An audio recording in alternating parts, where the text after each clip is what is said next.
So, Varus, there's a debate when it comes to carbohydrate sources. On the one hand, you've got fruits, which are pretty easily digested, but you've got fructose, so it's a little bit stressful on the liver. On the other hand, you've got the cooked starch, which just contains glucose, yet it has AGEs and acrylamide, and it's harder to digest. Where do you land, between these two? What would you recommend that people eat?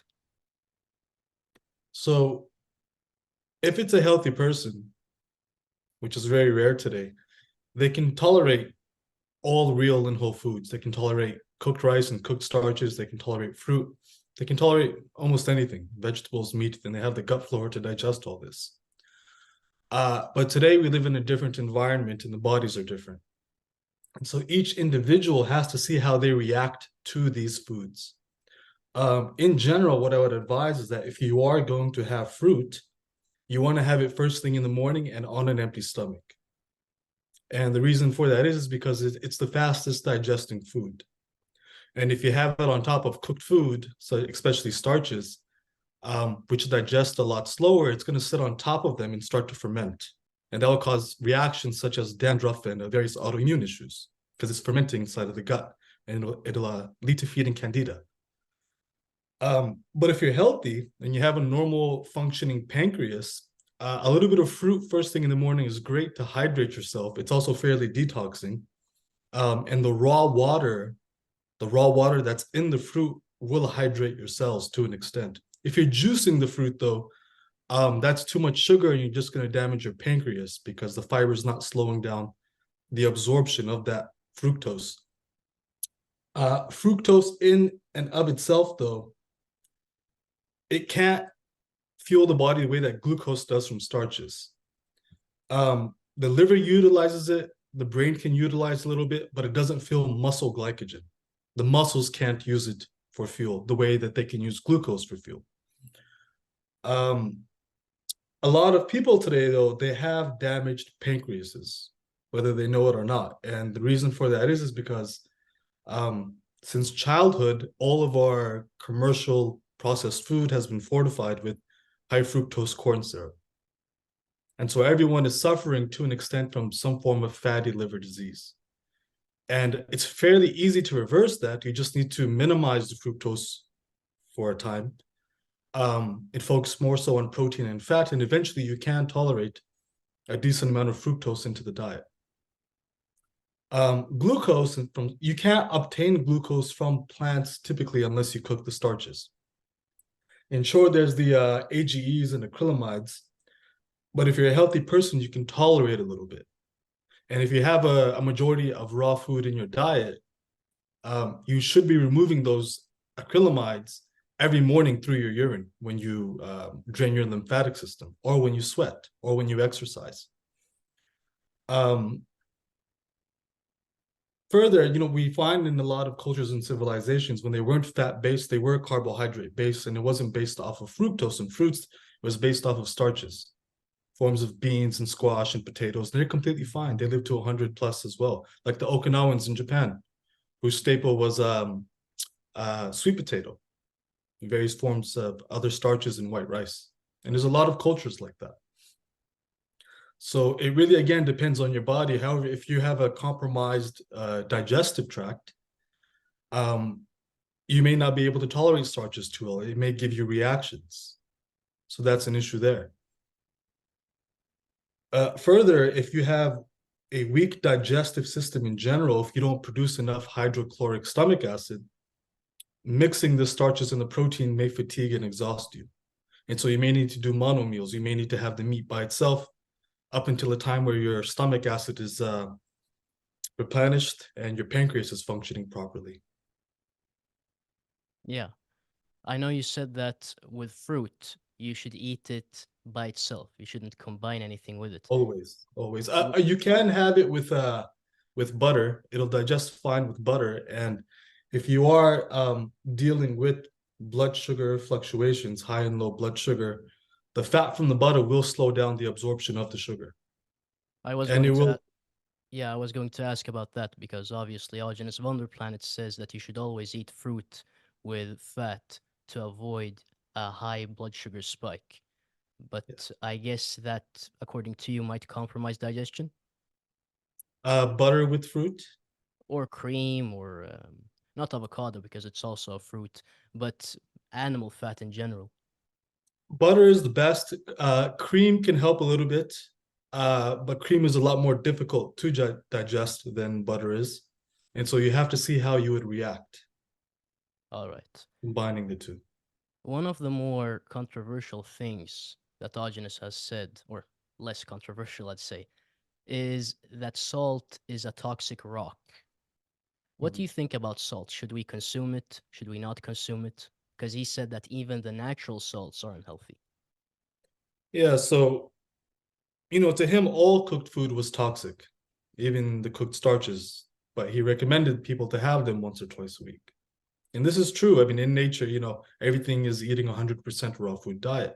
But we have adapted to consuming a certain amount of cooked food. If we're very ill, it's probably wise to really limit cooked food entirely. Um, Salt, he advises against it, and I understand his reasoning. But it seems that generally across the board, we all have an adaptation to salt. Um, it doesn't matter what culture you look at, whether it's a civilized culture or a primitive culture, they are all seeking salt. And you'll oftentimes find herbivorous animals, such as goats, they'll go to great lengths and climb on top of a steep cliff on the face of a mountain just to obtain a lick of salt from a salt mine. So even the animals instinctually know to go and gravitate towards that concentrated source of minerals. The Nenets, who are a northern tribe in what is today Russia, they live in a very snowy Arctic-like environment. They live around the Arctic Circle, and they're mainly nomadic herdsmen of reindeers.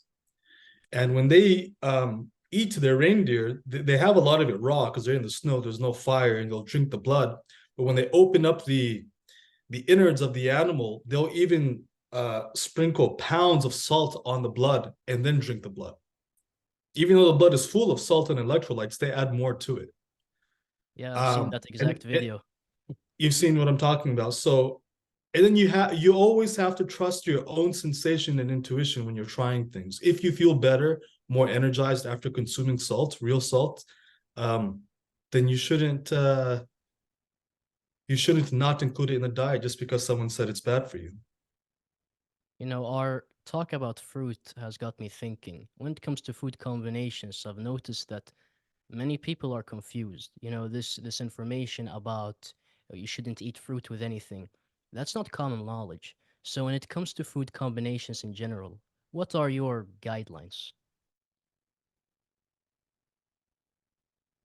Okay. In general, you want to consume what digests the fastest first, and what digests the slowest last. What's the most difficult to digest, you want to consume last. If you consume what's the most difficult to digest first, then all the other foods that you eat on top of that, which are supposed to digest faster, will simply sit on top of them and ferment.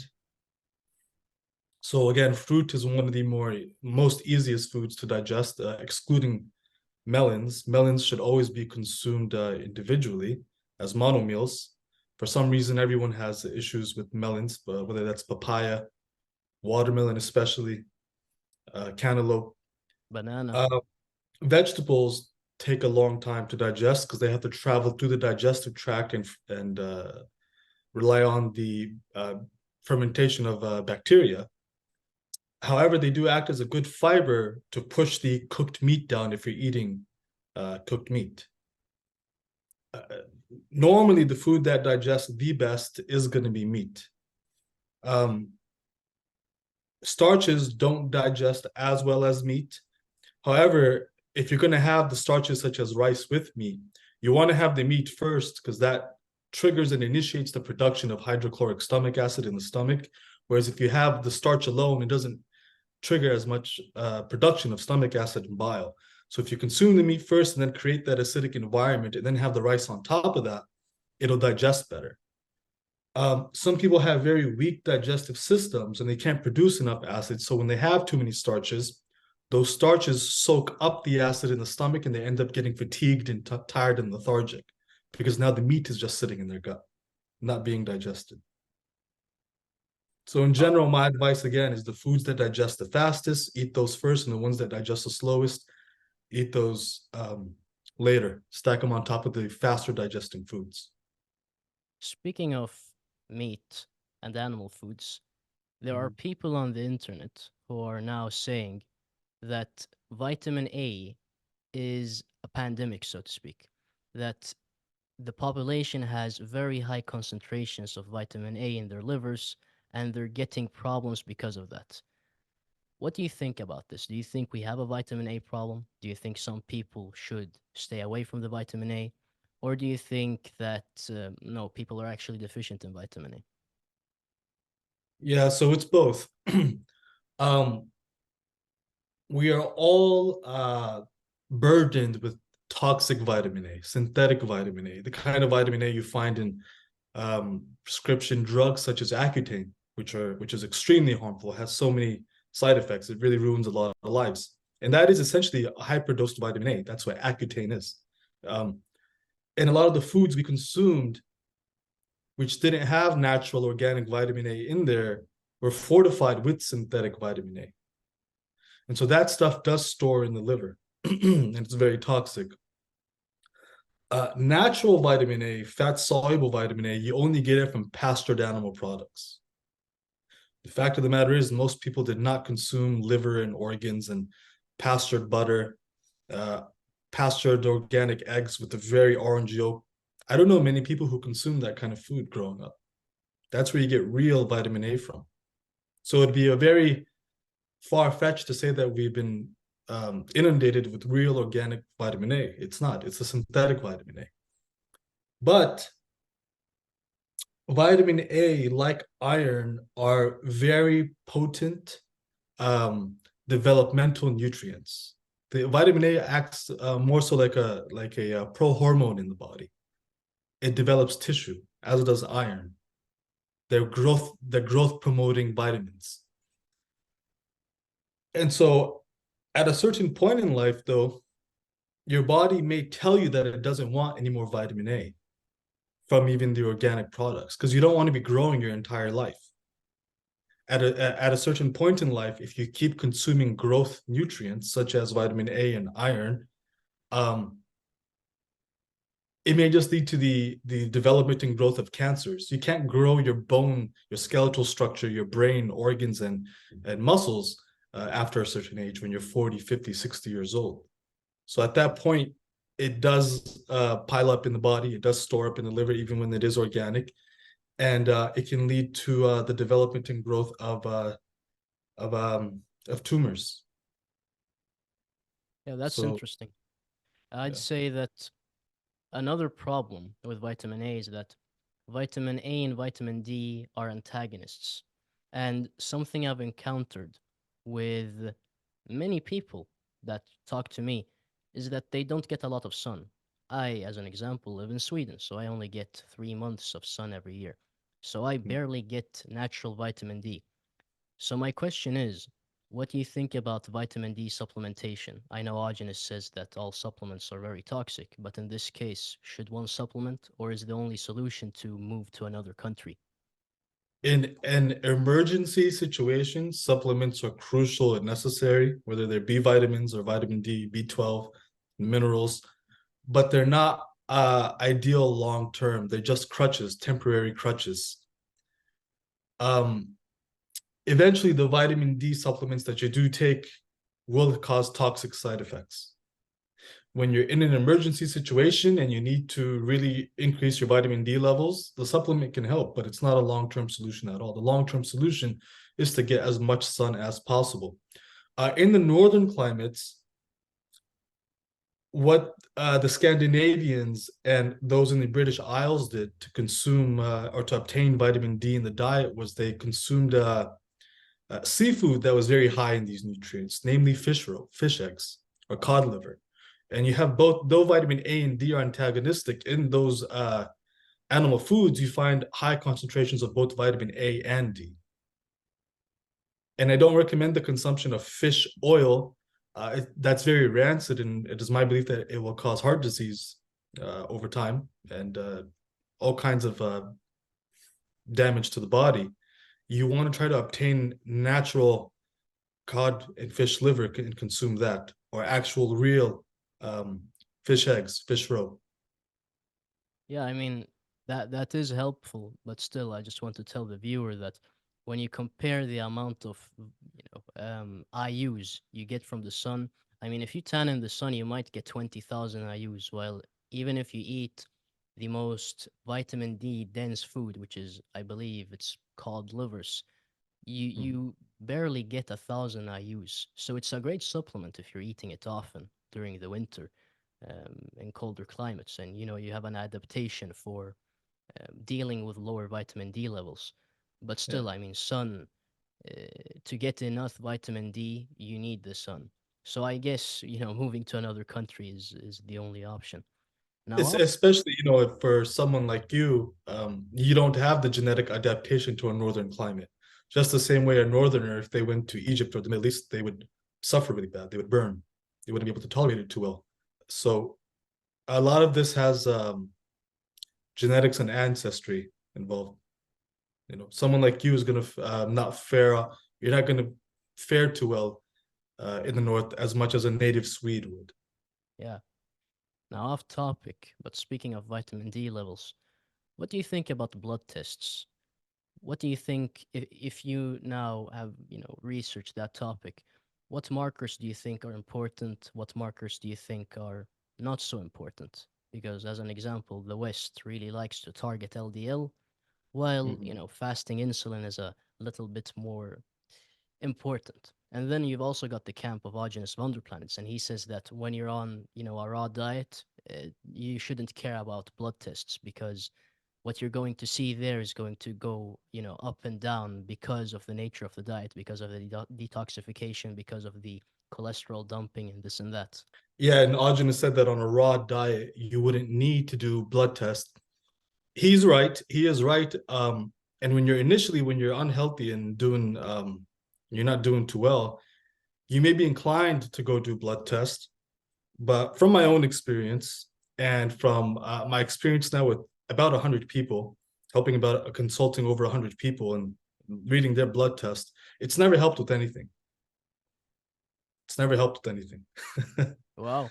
It can be a gauge, maybe show you low vitamin B12, your nutrient status. It can, uh, and then you can read, you can read the LDL and HDL cholesterol levels, but according to the medical perspective, they understand it totally different than how much a naturalist like you and I or Augenist would understand it. You get what I'm saying? Yeah. I think far better than a blood test, hundreds of times better than a blood test, is gauging yourself. How do you feel? Your own energy levels. How are you reacting to a certain diet? How are you reacting to food? And then having your hand held and coached by someone who understands what they're talking about. Like, there's a guy, he may not want me to mention his name, but he was sent my way by you. Uh, do you know who I'm talking about? I know exactly who you're Virtuous. talking about. Yeah. And I've been working with him for maybe about the past 4 months now. And, he kept doing blood work, many different tests, and he would show those to me. And I'd look at it, and I kept trying to encourage him and remind him that as long as he sticks to what I was telling him to do, he would be okay, and not to freak out and worry. But he was always very nervous because he was in a very bad state. And so I made a sincere intention to kind of hold his hand and walk him through this, because I really did not like seeing him in that state. It was a saddening for myself as well to see that. And he kept with the protocol, and he's had an almost miraculous regeneration of his body. He still has a way to go, but simply using the raw food, he's really come a long way. And looking at his blood work and the markers really didn't help us with anything. So, Varis, I think that he, from my understanding, had very bad leaky gut, and I think it would benefit the person watching immensely if you could tell us what he did, what you told him to do, because I think that would help many people that might be in his situation or might have the symptoms that he has, but they manifest differently. They manifest as acne and maybe not as strong as what he had. Or any of the hundreds of other autoimmune disorders, because the doctors would diagnose him with basically an autoimmune disease, several autoimmune diseases. And the answer to healing and reversing that would be there is no solution. Nature is retarded, your body's retarded, and it broke apart, and there's nothing you can do. Take these drugs, right? That's what's that's their solution. And your body's attacking itself. Your body's retarded. That's the medical paradigm. This young man, what happened with him was he was a very potent athlete, a very strong athlete, a rower, and he played at a collegiate level. And he was by far ahead and above of all of his peers. And so years of exercising like that, and then becoming very lean and strong, eventually ended up catabolizing the fat and mucus inside of his body, which cushions the organs in the digestive tract, the bones, the ligaments, and the joints. And eventually he broke down. His body broke down, and he was reacting to all the foods that he was consuming. Now, before the body broke down, he was consuming raw milk, so he even had some raw food in his diet. But I then asked him, how were you eating and how much were you eating? And he was just shoving food down, because that's what an athlete needs to do, especially when you're competing at that level. So it was all whole food, good, healthy food, but he's just shoving down 3,000 to 4,000 calories a day. And you can only do that for so long before your digestive system gives out. And then on top of that, you're exercising and rowing for hours a day, and you're becoming very lean. Your body will give out at a certain point. And so he got leaky gut, and essentially almost all of the autoimmune disorders we have today do stem from leaky gut.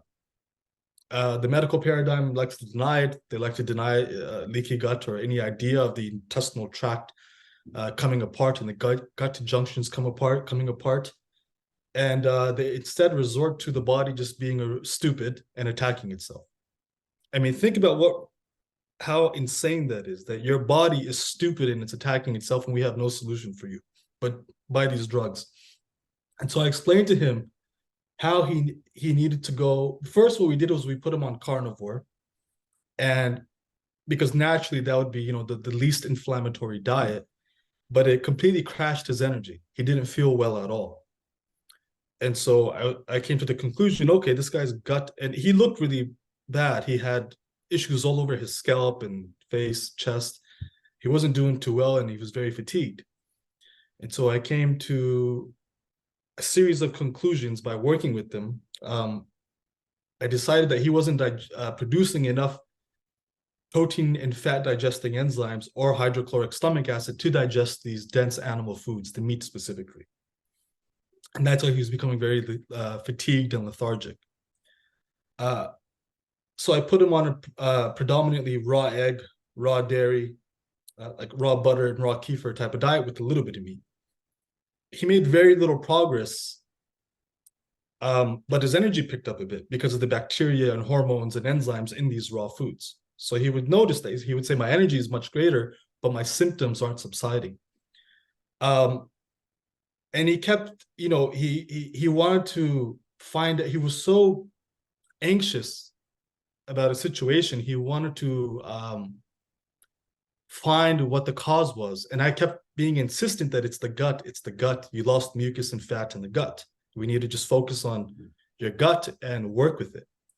And so what we ended up doing was I told him to remove the egg whites, the raw egg whites, even from the best eggs you can find, because these can be also very potent allergens for a lot of people. And in the raw primal community, they don't acknowledge that, because Augenis never talked about it. Augenis said that this was something he was very wrong about. He said that if you do have leaky gut, you should consume the whites from the raw eggs to create mucus. And I don't think that's smart at all. When you have lost mucus in the gut and you consume the raw egg whites, um, they become an irritant. They become an irritant. One of the ways to think about raw eggs is that the egg itself is like a seed. And the shell, you won't eat the shell because it's hard, but the white around the yolk is also another protective layer. And the inner yolk, it acts almost as an anti-nutrient. It's much harder to digest than the yolk is. So I told him to remove the whites and just have the yolks. And the milk, I insisted that he have it only in the form of kefir because it's far more pre-digested and it can be absorbed and utilized a lot better. And for his fats, I told him to focus a lot more on cold pressed plant oils, such as avocado and olive, which are more kind of like a fruit oil, but nonetheless they're plant oils. And I told him how they can be absorbed rapidly as opposed to the way animal fats are absorbed, and your body will still utilize them to recreate cellular membranes, especially in the gut, to bring the gut junctions back together. And then all the protein foods, the meat foods, I recommended him to remove the lean protein for a time and only consume the gelatinous broths, like the oxtail soup. And over time, as he stuck to that over 2 months, he's probably had now about a 75-80% recovery. And the before and after pictures are pretty drastic. So I this mean, is that's something for everybody in the raw primal community to note. If you're having allergenic symptoms to anything in the diet, you need to look at the raw dairy proteins, whether it's milk or whether it's raw egg white.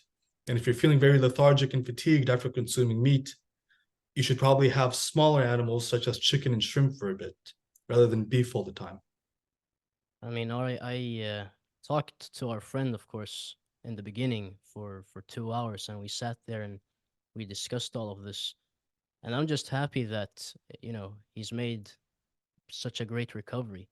I mean, that's amazing, amazing to hear. I should get back to him. Um, I was going to ask about another thing that I see with many people that you probably talk to, histamine issues. I had one client Mhm. that whenever he ate something, he got, itchy. He got rashes from Mhm. the, histamine reaction. Whenever he eats, he gets histamine reactions. And whenever he eats butter, he gets this allergic reaction and he gets diarrhea and yeah, he has a hard time handling anything and he has all these, well, autoimmune issues.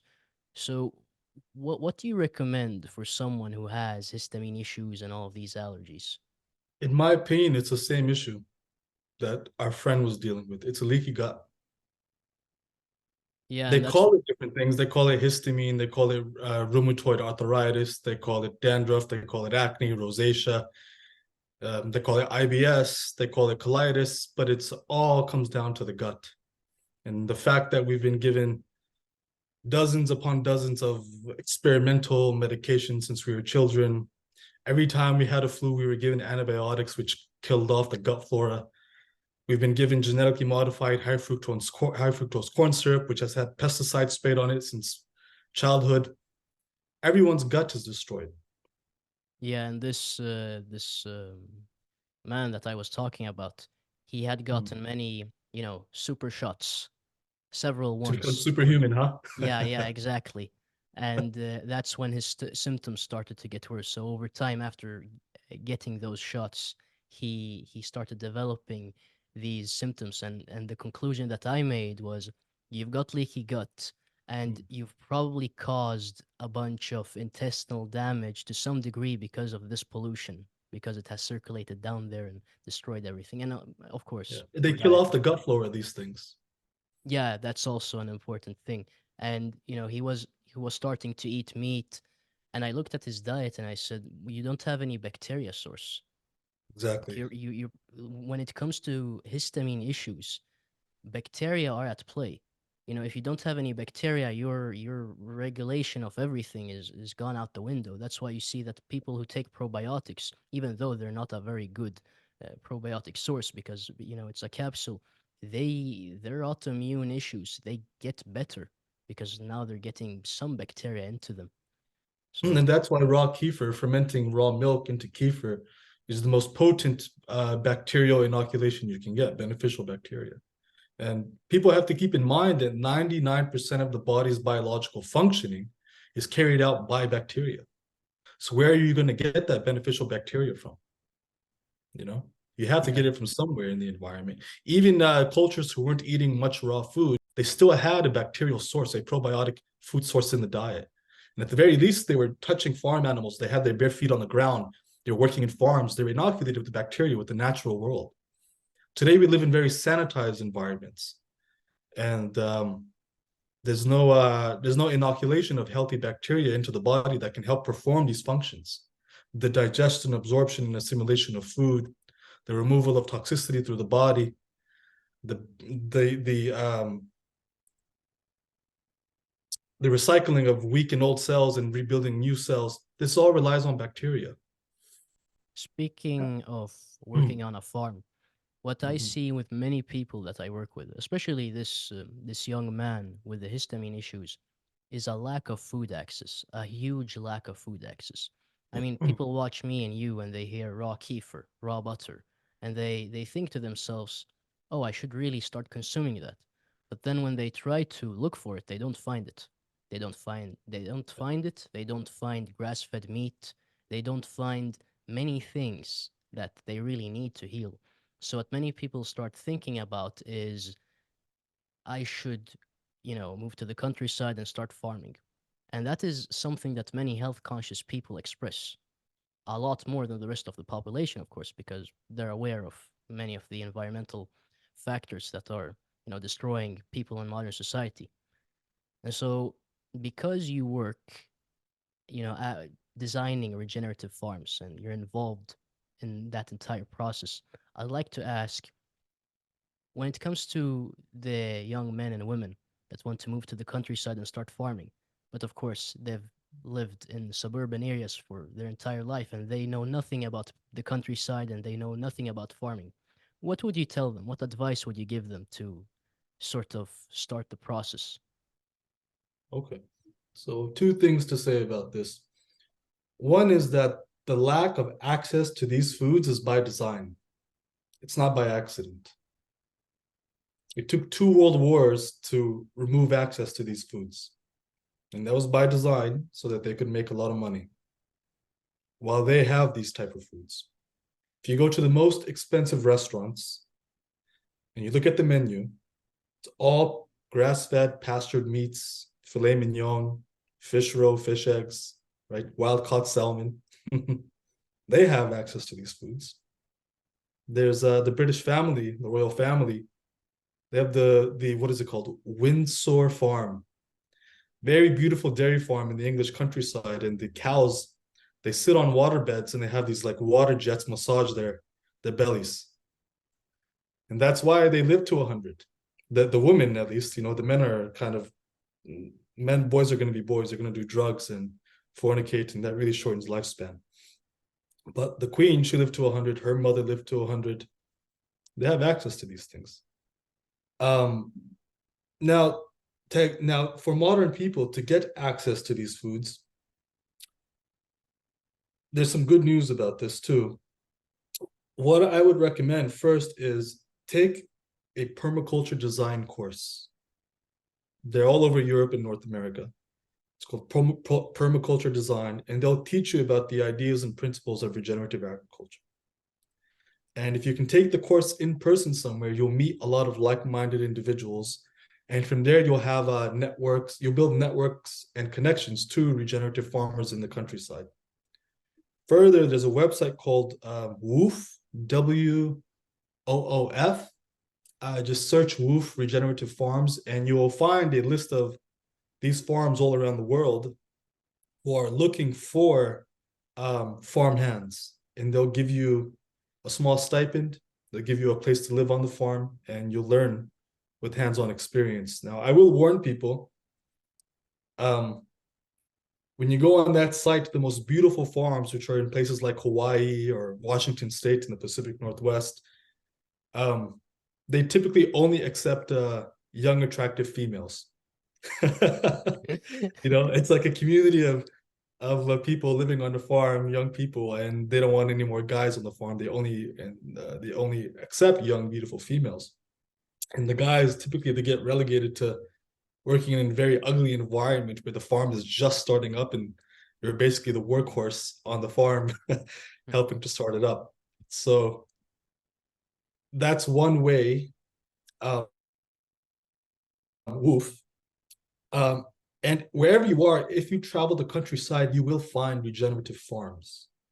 All you have to do is a search and then call them yourself, and you'll be surprised with how many of them are actually willing to take you on as a farmhand if you call them and you're sincere about it. Where I am in North America, especially here in the western half of the United States, they're all over the place now. They're all over the place. And it's been my experience that if I'm not working with my network to help design swales and an orchard and grazing system on a farm, if I simply call them and talk to them, they're more than happy to allow me to come on to the farm and work. Yeah, Especially so if you're willing to work like a workhorse, they'd be. But if it's a very beautiful farm, again, that's like in the middle of Hawaii or something and on the beach. No, that's you've got to be a young, attractive female for that. okay, Something happened recently, about 2 months ago. Um, there was a meeting, I think it's called COP meeting, and it has to do with climate change. I forget what the acronym stands for, but it's where many of the world leaders come together and they try to tackle climate change.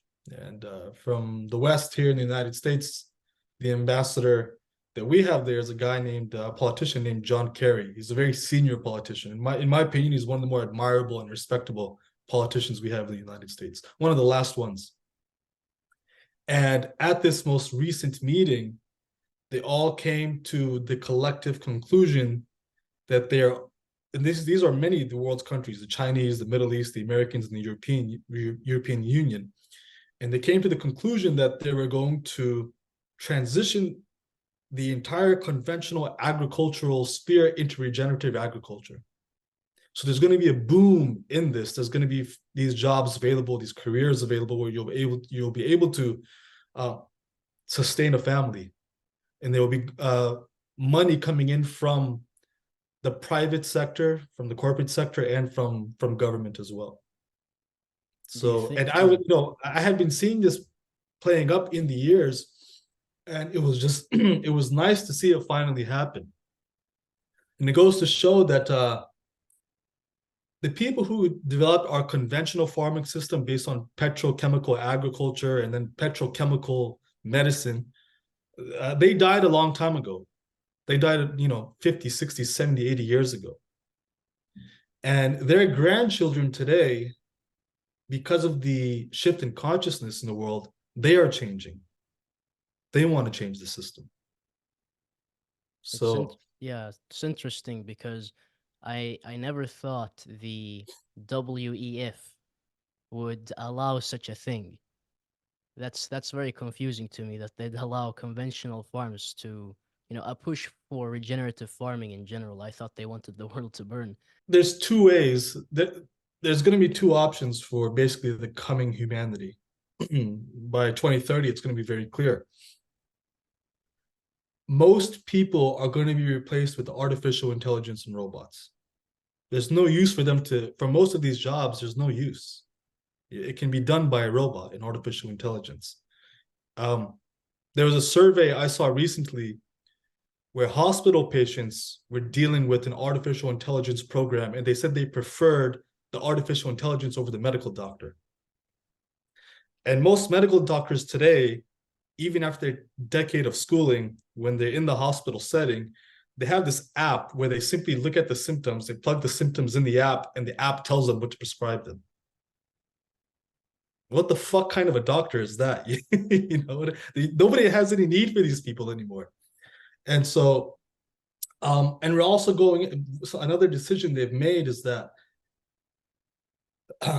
this capitalistic system which has no regard for the natural world, um, in which growth and personal advancement is the only priority, that's going to come to an end as well. Um, and so a large amount of people are going to be utterly useless in this coming reality. And there's going to be, for the majority of people, two options. Either they will live in their home or their cubicle or their pod, and they will spend most of their time in virtual reality. They won't have a family or kids. The family structure, the institution of marriage has been to a large extent already dissolved. I just don't think people realize it yet, but it's dissolving. And they'll be given a stipend every month, $1,000 or $2,000 or euros through universal basic income, and it will be adjustable money, so they can change how much they give you depending on how you act and how you behave.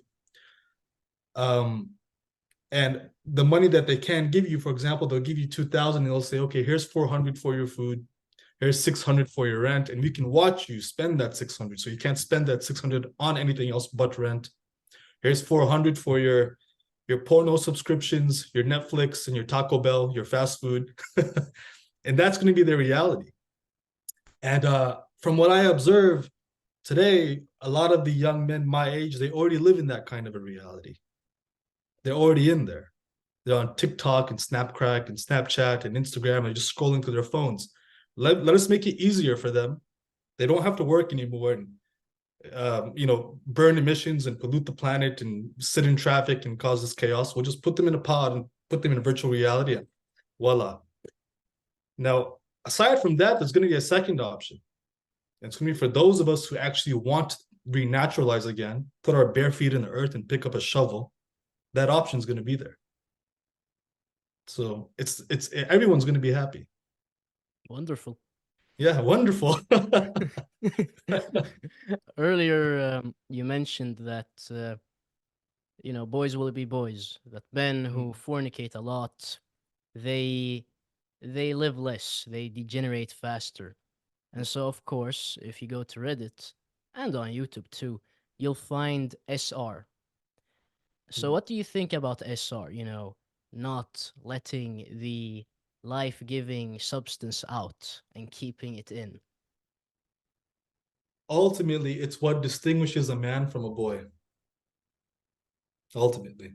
And the whole purpose of the religious traditions was to convince, or even if they had to, force people to be virtuous so they could live pleasant lives on earth.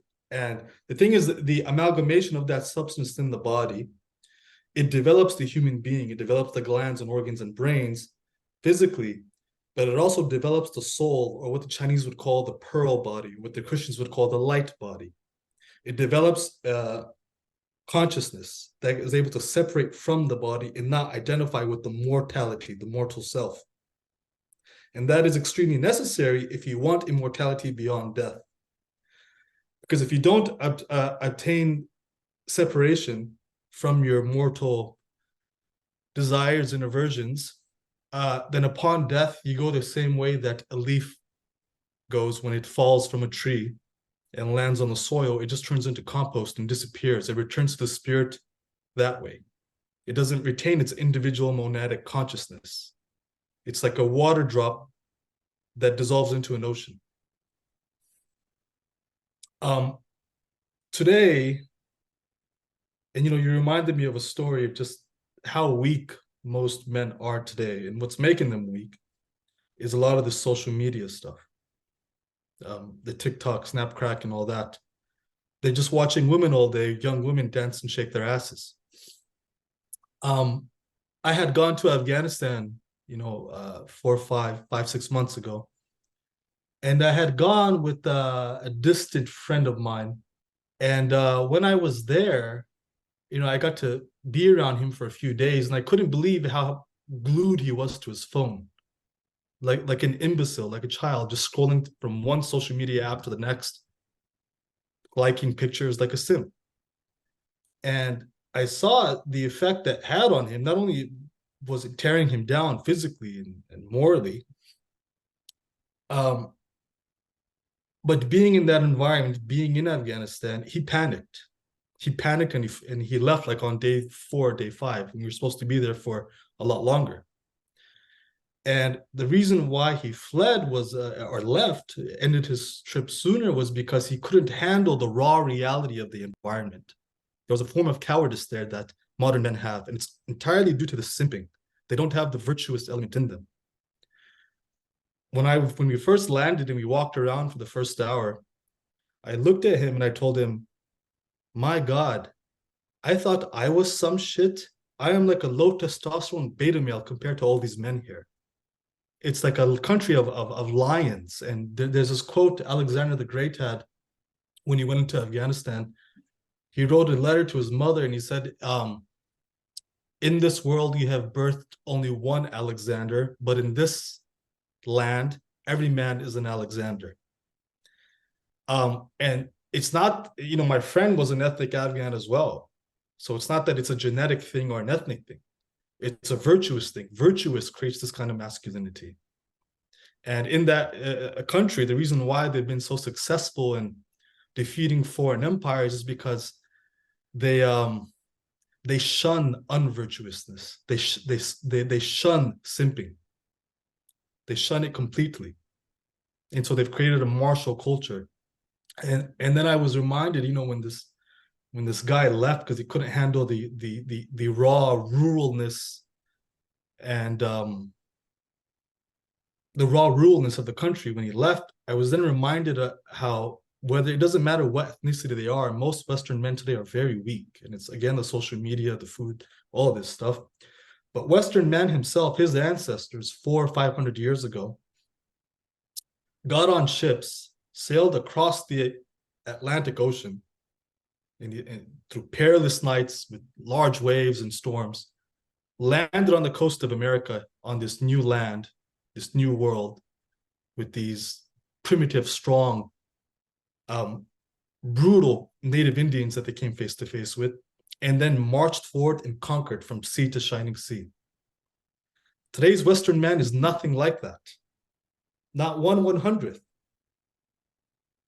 And so, nutrition is one thing, and I talk a lot about nutrition, but in a lot of my work, I in a sense, point at the underlying truth that the nutrition it means nothing if you're not concentrating it.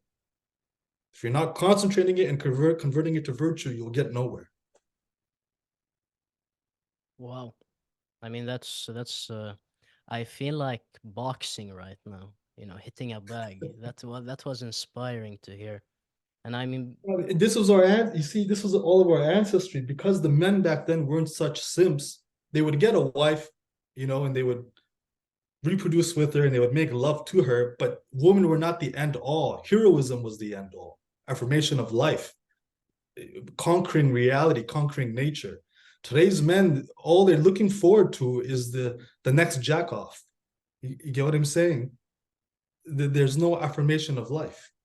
so how does a man concentrate the nutrition into virtue? I'm guessing SR is one way of doing it. Are there any other It things happens that naturally. It happens naturally if you have your mind straight. Okay, so there's nothing to do. Just There's it happens nothing. naturally. Yeah. Now, if you have psychological issues, at that point, you need to actively start doing yogas and various meditations, because as the virtue and the nutrients concentrate, it needs to fill the ojas. Are you familiar with that term? Or Yes. vriya and ojas. It needs to fill Yes. up into the rest of the body. And if you have severe psychological issues and emotional problems, it can't rise up into the rest of the body. It's like a dam that's clogged down there, and the only way it can go is out. It can't go into the kidneys, the intestines, the liver, the heart, the eyes, and brain. It can't reach these areas. And that's what yogas and meditations are for. They're to help, and that's what alchemy essentially is, just to help the mind, the emotions, and the body to sit together harmoniously so that everything can function naturally in the body.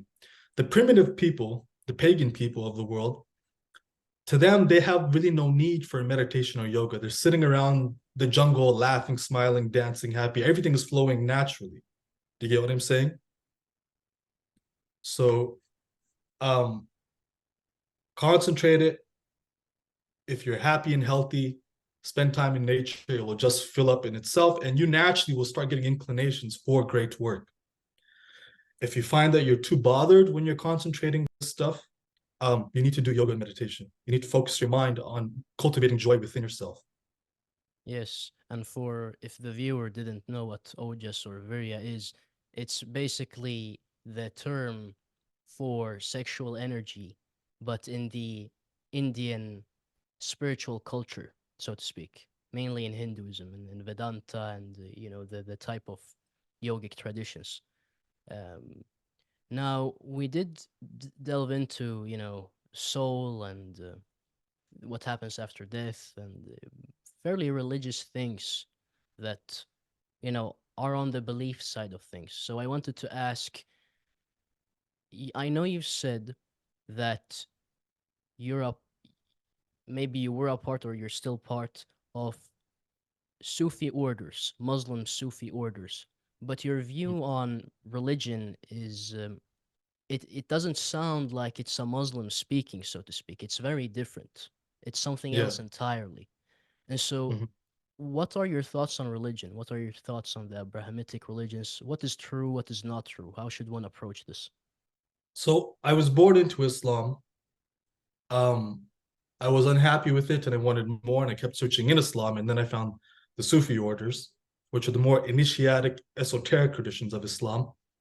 And that's great and all. And someone could just stay into their own religious tradition. And in Christianity, you have the same thing. You have these esoteric orders for those who seek more. So,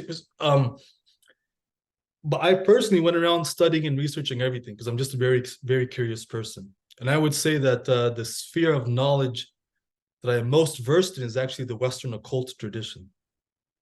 It's the Western occult tradition, Rosicrucianism, Free Dawn, and even Freemasonry, although I'm not a Freemason. Um, Now, the way that I see these religions, imagine that you are a wolf traveling through the mountains, okay? And you have a destination to get to. You know that you have a destination to get to.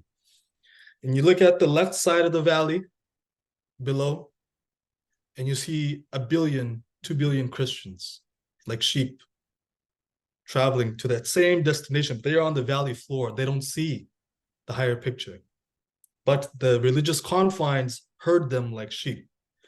And they acknowledge themselves that they are the sheep of Jesus Christ. On the right side of the valley, you see Muslims. Again, another 2 billion sheep confined within the religious tradition. If they're not confined within the religious tradition, they wander off and they get lost. And then they don't know what gender they are. So, and they're all going somewhere.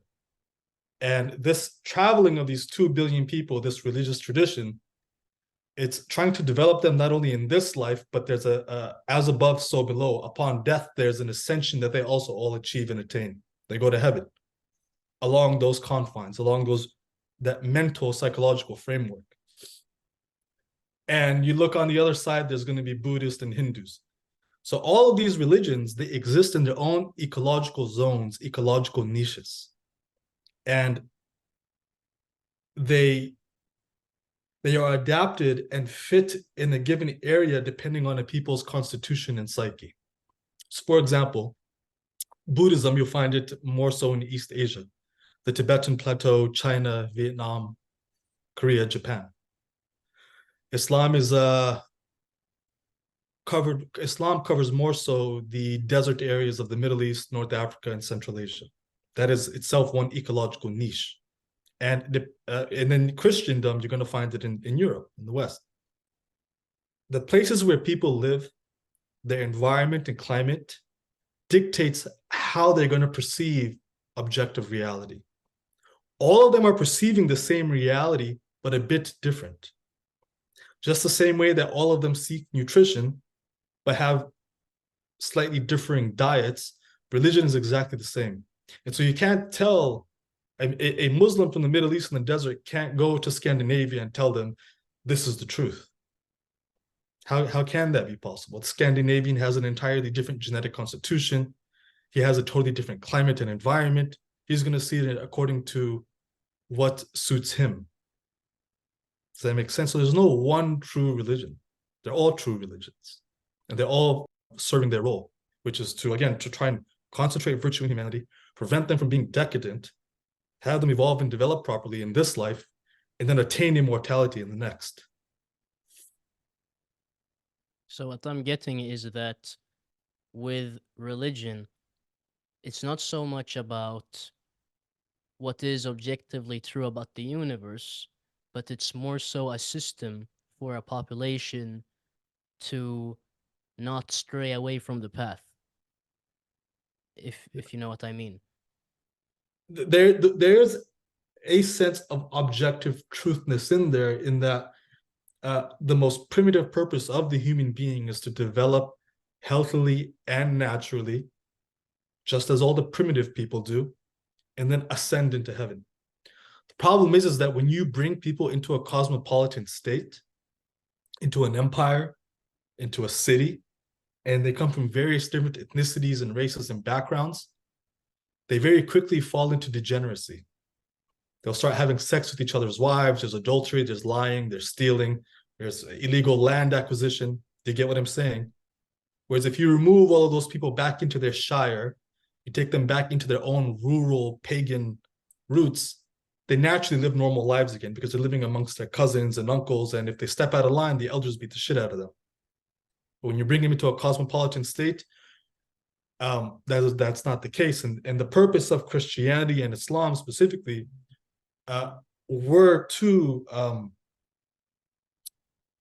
harmoniously develop civilizational states. You can't build a cosmopolitan civilization under Tengriism or Scandinavian paganism. It's not going to work.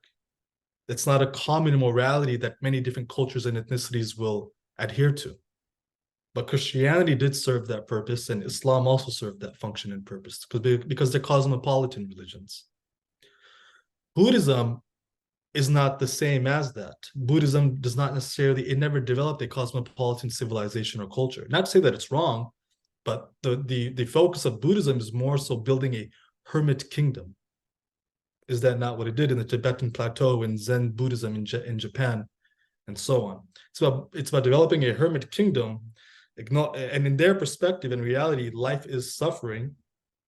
Life is suffering, and the human condition is always one of swinging between aversion and desire.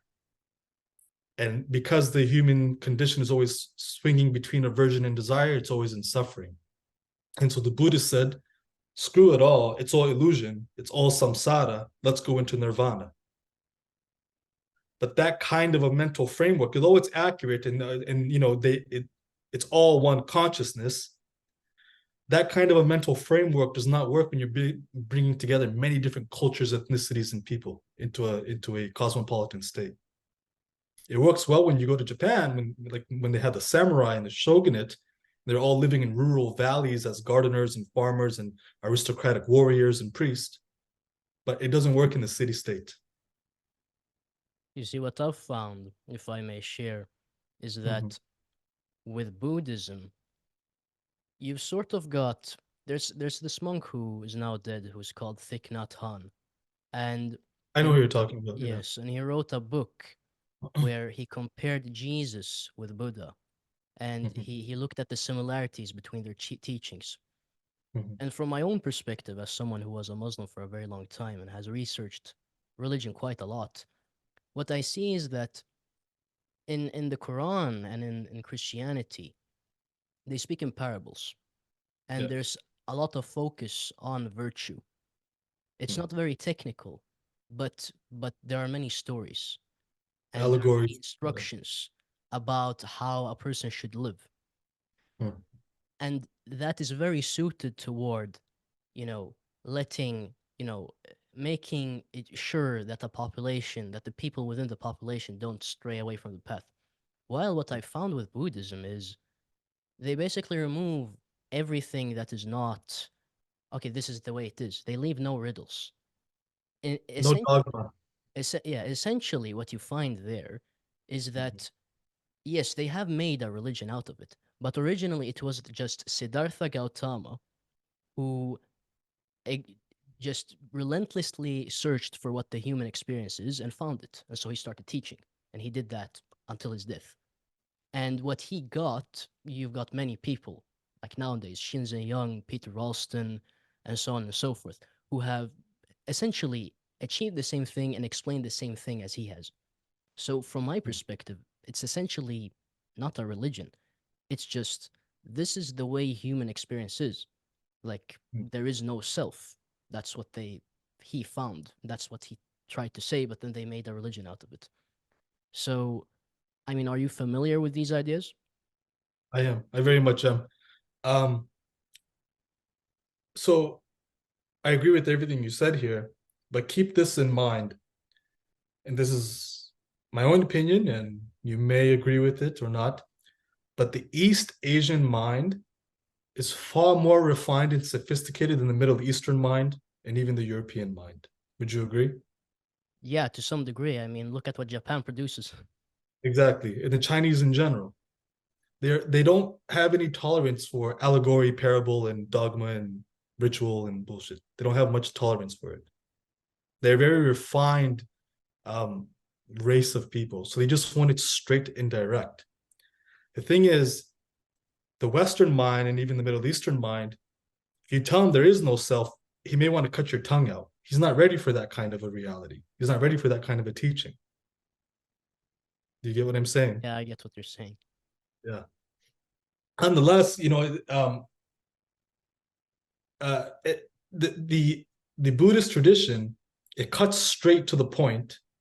It skips the degrees and takes you straight from one to the highest, and just go straight up. Do you get what I'm saying? Yeah, There's nothing. Just shut up and go straight. And this is again, it's a mirror. The fact that they all adopted this in East Asia, it's a reflection of their psyche and mind. And you being young yourself, you're 21 years old, and you gravitating towards that, it just shows the nature of your own mind and your own development and maturity. thank you. You don't need a sky daddy to constantly encourage you. You get what I'm saying? Yeah, Some people need a sky daddy. let's get into that, by the way, because that's a big thing. There are, of course, many of those who listen to us. They are religious, and the basic thing that you find with anyone in modern society who is a Christian or a Muslim or a Jew is they, as you say, using your own terminology, they have a sky daddy. They visualize God as an entity that specifically cares about everything that has to do with their self survival, and that's why they cling to their religion, because they feel like having the image of God or believing in God and being, not virtuous, but following in line with his instruction is going to aid in their self-survival. Now, for the Muslims and Christians out there, what would you say about, the sky daddy? So, two things. He doesn't care about you, but he also loves you. Everything is going to be okay. um, Now, their perspective on things, though, is still valid. It is. According to their psyche and their mind and their type, it is still valid. Um, a volcano erupts and kills millions of people. Where was the sky daddy at that point? An earthquake happens and kills millions. A tsunami happens. Where's the sky daddy? To the sky daddy, this mortal life is nothing. And especially if you have a grasp or concept of immortality, then even to the individual, this mortal life is nothing. It's just a physical realm you're incarnated in, and you try to enjoy it or develop certain faculties. But it's not as serious as they make it out to be. Physical reality is not as serious as they make it out to be. Now, nonetheless, if the Buddhist tradition, they have that term bodhicitta, right? The Buddha mind. And they had placed an emphasis on cultivating compassion and wisdom. they have those values and ideals because they also inherently understand that these qualities are necessary for the development of their own soul, for the development of their own consciousness. In the West, in the European, in the Christian and Islamic tradition, they also have these, these morals and dogma of God, the judge, of having a judgmental God, having a merciful and compassionate God. And essentially, though, these are all qualities in the hierarchy of being. The universe is based on these ideals and values in a transcendent manner. Whereas nature itself, the physical world, is based off of brute force. It's the lion which hunts the pregnant gazelle, tackles it down, rips open its stomach, and eats the fetus. This is the world of nature. It's pure brutality. But beyond that, there is the love and compassion of God. There is this ever-loving, sustaining Holy Spirit. That stuff is all valid. It's there. And an underlying theme in these Western traditions, especially in Christianity and Islam, is that upon death, there will be a judgment and a punishment or reward based on their intentions and actions. Right? Yes. And these ideas, they actually trace back to Egypt, but they explained it in hieroglyphs. There's a hieroglyph in Egypt where they're explaining the afterlife. They show a heart on a scale, and it's measured against the weight of a feather. It's a symbol. And so if the heart is heavier than the feather, then the soul ends up composting. It doesn't attain immortality. If the heart is lighter than the feather, meaning that it lived a pure life, it did cultivate benevolence towards others, it is able to ascend and into a higher octave. The Buddhist tradition, how do I explain this? In the Islamic and Christian tradition, they have the idea of the seven heavens, the seven octaves. So there's depending on the judgment and reward, there's certain octaves you can graduate to depending on how sincere you are in your actions and intentions. Whereas in the Buddhist tradition, where they focus on it being completely all consciousness, they kind of skip all those grades and octaves and they go directly to the supreme consciousness, if you want to call it that. Again, it's the Asian mind not having any tolerance for the grades in between. It just wants to go all the way. Do you get what I'm saying? Yes. I hope that answered your question. Yeah, well, it does. Now, with that said, I don't think I have any more questions. I think the person who has listened to this has had an absolute delight. Whereas you should know that out of all the people that watch me, I think when they see your name in a video, they see that there's a interview that you've done. They jump up and down with joy because it's such a Glad to delight hear. listening to you. Glad Now, to hear. thank you for this interview. If there's any words I can end with, I know a lot of people may be triggered by a lot of what we said, especially, people who adhere to their religion as if it's a sports team, or a Yes. political team. Do not let any of what we discussed or say shake your faith. There is a supreme being. There will be a judgment. There will be a punishment and reward. There is karmic balance in the universe. For every action and for every force, there's a force of equal or greater reaction. And it's all in the infinite intelligence and wisdom of consciousness of God. They're synonymous to me.